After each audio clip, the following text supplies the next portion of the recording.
Indian Shivananda খান, সে ইংল্যান্ডে early 90s থেকে পড়াশোনা করতে যেয়ে সেইখানে সমকামী সংগঠন গড়ে তোলে, সমকামী অধিকার আন্দোলনের। সেই শিবানন্দ খান বাংলাদেশে আসছিল 1996-এ, যে সমকামী অধিকার কায়েমের জন্য। পর্নোগ্রাফি থেকে টার্ন নেয় হচ্ছে সমকামিতা। এই কারণে পর্নোগ্রাফি একটা বিস্তৃত জিনিস, কিন্তু এখানে দেখা যাচ্ছে যারা পর্নোগ্রাফিতে অভ্যস্ত হয় তাদের মধ্যে উভয়কামিতার টেন্ডেন্সি চলে আসে।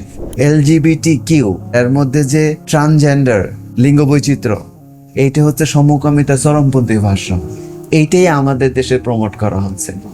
যে কোনো কর্পোরেট ইন্ডাস্ট্রি অফিসে তাদেরকে বৈষম্য করা যাবে না, যে জেন্ডার আইডেন্টিটি। কারণ এখন জেন্ডার আইডেন্টিটি হলো সমকামিতাবাদ, ট্রান্সজেন্ডারবাদ। একজন পুরুষ সে নারীর বেশভূষা নিয়ে অফিসে আসলে তাকে অ্যাকসেপ্ট করতে হবে।